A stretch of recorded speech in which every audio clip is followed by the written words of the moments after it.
And there came a lion and a bear and took a lamb out of the flock. Are you with me? And I went out after him and smote him and delivered it out of his mouth.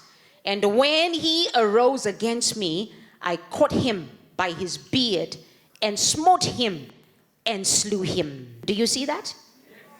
Now I want you to go back to verse 34 so that we can dissect the scriptures and have a fuller understanding of the significance of this passage of scripture and why it is important when it comes to us talking about testimonies and your testimony, and why it's important for you to talk about how much God has changed your life through the teachings of our man of God, Prophet Hubert Angel. Very, very important.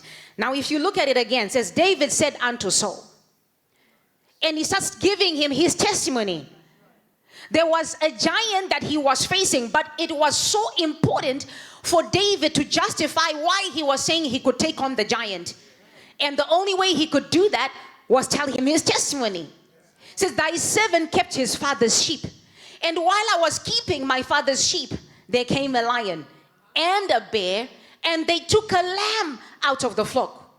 And when we look at the lamb, when we see a lamb, especially for those who have been shepherds before, or even if you have an understanding of what a shepherd is, when we look at a lamb, we know these are the children that come from sheep, right?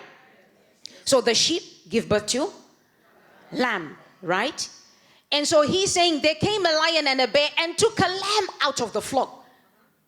And so what does that mean? There was a spirit that was trying to annihilate the testimony that David had.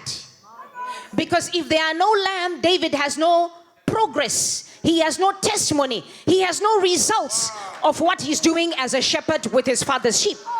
You cannot go home to your father and say, I only have the 20 sheep you gave me are still the 20 sheep that are there. Where are the lambs to show that there is progress happening there somehow?